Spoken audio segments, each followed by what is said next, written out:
बिस्मिल्लाहिर्रहमानिर्रहीम। असल बात से मैं इकबाल जी। यही सुप्रीम कोर्ट थी, यही चीफ जस्टिस उमर बंदयाल था। जब इमरान खान ने असम्बली को डिज़ोल्व किया और कासिम सूरी ने रूलिंग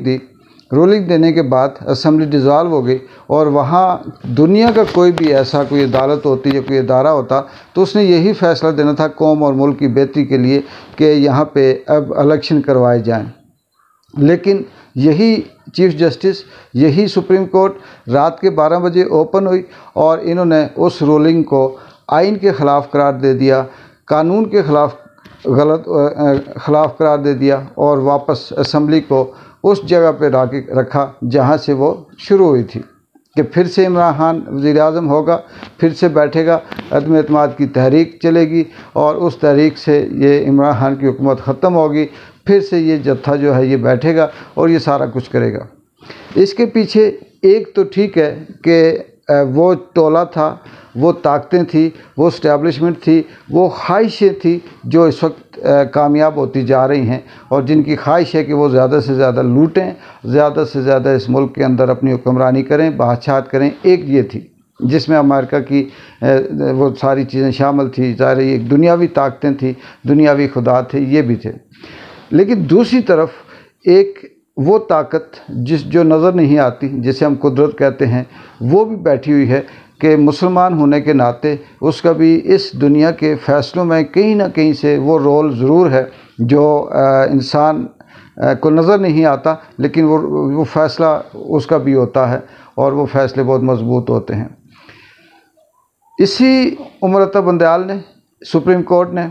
जब ये रूलिंग को वापस रूल बैक किया और असम्बली को बहाल किया और फिर अदम एतमाद की तहरीक चलने के बाद इमरान खान की हुकूमत ख़त्म हुई,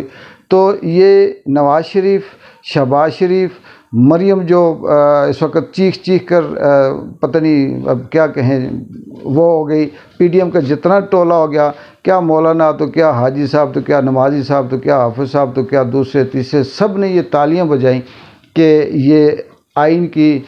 जीत है, इस मुल्क में कानून की हुक्मरानी है, मुल्क टूटने से बच गया, मुल्क के अंदर जो अफरा तफरी थी वो ख़त्म हो गई, अब यहाँ पे हुकूमत आ गई। यही उमर बंदयाल, यही अदालत आज अपने ही हाथों से लगाई हुई हुकूमत,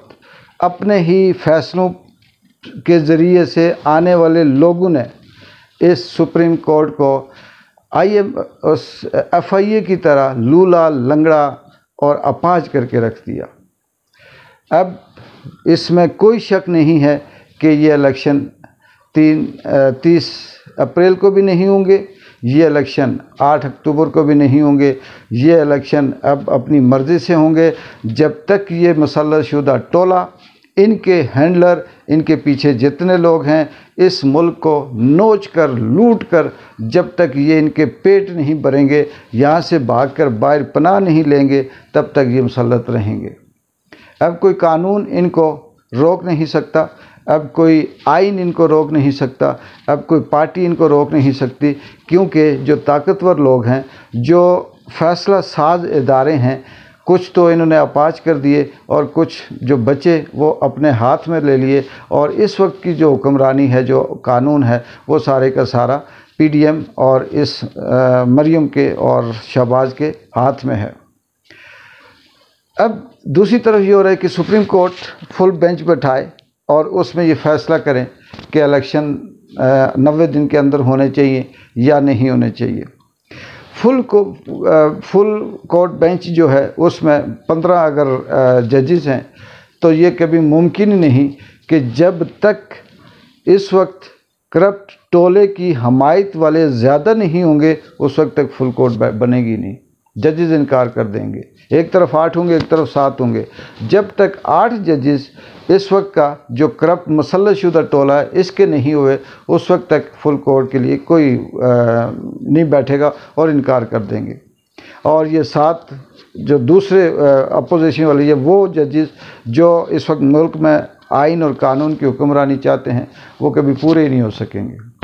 तो इसका मतलब ये है कि इस मुल्क के अंदर इन्ना लिल्लाहि व इन्ना इलैहि राजिऊन हो गया और अब ये मुल्क चाहे इसको IMF घसीटे, अमेरिका घसीटे, चाइना घसीटे, इसके जो एहसासें हैं वो किसी स्टेक पे लग जाएं, इसकी आवाम भूखी मरे, उनको कोई अगवा करके ले जाए, उनको मार दो, बनाना रिपब्लिक कह दो, कुछ भी इसको नाम दे दो। यहाँ पे अगर कोई ज़िंदा है तो वो मुआज़ा है, कोई अच्छी ज़िंदगी गुजार रहा है तो उस पर उस अल्लाह का करम हो सकता है। उसूल कानून ज़ाब्ते के तहत यहाँ ज़िंदगी अब नहीं गुजर रही, क्योंकि इस वक्त जो मरियम ने आकर चीखो पुकार की, जो नवाज़ शरीफ और शहबाज शरीफ और ये जो नून लीग का जो जत्था है, इन्होंने इस मुल्क के साथ जो खिलवाड़ किया, तारीख़ में हमेशा इनको गद्दार लिखा जाएगा, तारीख़ में हमेशा इनको मीर जाफ़र और मीर सादक लिखा जाएगा। क्योंकि आने वाला वक्त जब खुलेगा, आने वाले वक्त में जब पर्दे उठेंगे तो पता चलेगा कि मरियम के पीछे कौन से राज थे और इनके पीछे कौन कौन सी ताकतें थी और किस तरह से इन्होंने इसका तिया पांचा किया, किस तरह से इस मुल्क का ऑपरेशन किया और कैसे यहाँ से भाग रहे हैं। इकबाल जंजुआ को इजाज़त दें। अल्लाह हाफ़िज़।